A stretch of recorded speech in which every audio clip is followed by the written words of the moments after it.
रविवार व्रत कथा। रविवार सूर्य देवता की पूजा का वार है। जीवन में सुख समृद्धि धन संपत्ति और शत्रुओं से सुरक्षा के लिए रविवार का व्रत सर्वश्रेष्ठ व्रत है। रविवार का व्रत करने तथा कथा सुनने से मनुष्य की सभी मनोकामनाएं पूरी होती हैं और उसे मान सम्मान धन यश और उत्तम स्वास्थ्य भी मिलता है। रविवार का व्रत एक वर्ष 30 रविवारों तक अथवा 12 रविवारों तक करना चाहिए। रविवार के दिन पूरे विधि विधान से गंध पुष्प आदि के साथ भगवान सूर्य नारायण की पूजा करनी चाहिए। उन्हें शुद्ध जल, रक्त चंदन, अक्षत, लाल पुष्प और दुर्वा से सूर्य देव भगवान को जल अर्पित करना चाहिए। इस दिन हमें सात्विक भोजन ही ग्रहण करना चाहिए। व्रत में हमें फलाहार लेना चाहिए और रविवार के दिन भूलकर भी नमक नहीं खाना चाहिए। तो आइए अब कथा को प्रारंभ करते हैं। प्राचीन काल में एक बुढ़िया रहती थी। वह नियमित रूप से रविवार का व्रत किया करती थी। रविवार के दिन सूर्योदय से पूर्व उठकर बुढ़िया स्नान आदि से निर्वृत्त होकर आंगन को गोबर से लीपकर स्वच्छ करती तथा इसके बाद सूर्यदेव भगवान की पूजा करते हुए रविवार का व्रत तथा कथा सुनकर सूर्य भगवान को भोग लगाकर दिन में एक समय ही भोजन करती। सूर्य भगवान की अनुकंपा से बुढ़िया को किसी प्रकार की चिंता या कष्ट नहीं था। धीरे धीरे उसका घर धन धान्य से भर रहा था। उस बुढ़िया को सुखी होते देख उसकी पड़ोसन उससे जलने लगी।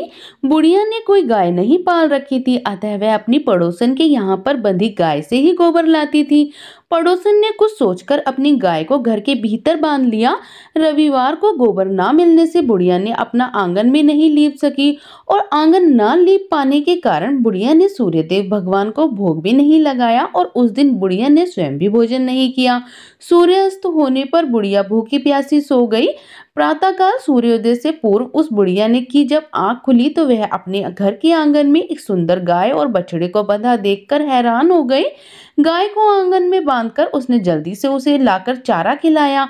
पड़ोसन ने उस बुढ़िया के आंगन में गाय बंधी और गाय का बछड़ा देखा तो वह उससे और भी अधिक जलने लगी। तभी गाय ने सोने का गोबर कर दिया। गाय को देखते ही पड़ोसन की आंखें फटी रह गई कि पड़ोसन ने उस बुढ़िया को आसपास ना पाकर तुरंत ही उस गोबर को उठाया और अपने घर ले गई तथा अपनी गाय का गोबर वहां रख आई।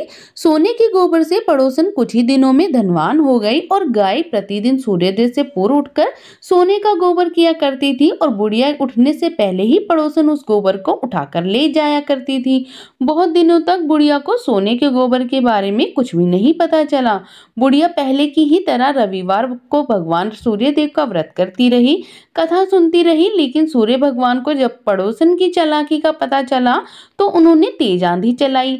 आंधी का प्रकोप देखकर बुढ़िया ने गाय को घर के भीतर बांध लिया। सुबह उठकर बुढ़िया ने सोने का गोबर देखा तो बहुत ही आश्चर्य हुआ। उस दिन के बाद बुढ़िया गाय को घर के भीतर बांधने लगी। सोने के गोबर से बुढ़िया कुछ ही दिनों में बहुत धनी हो गई और उस बुढ़िया को धनी होने से पड़ोसन बुरी तरह से जल बुनकर राख हो गई। उसने अपने पति को समझा बुझाकर उसे नगर के राजा के पास भेज दिया। सुंदर गाय को देखकर राजा बहुत खुश हुआ और सुबह जब राजा ने सोने का गोबर देखा तो उसके आश्चर्य का ठिकाना न रहा।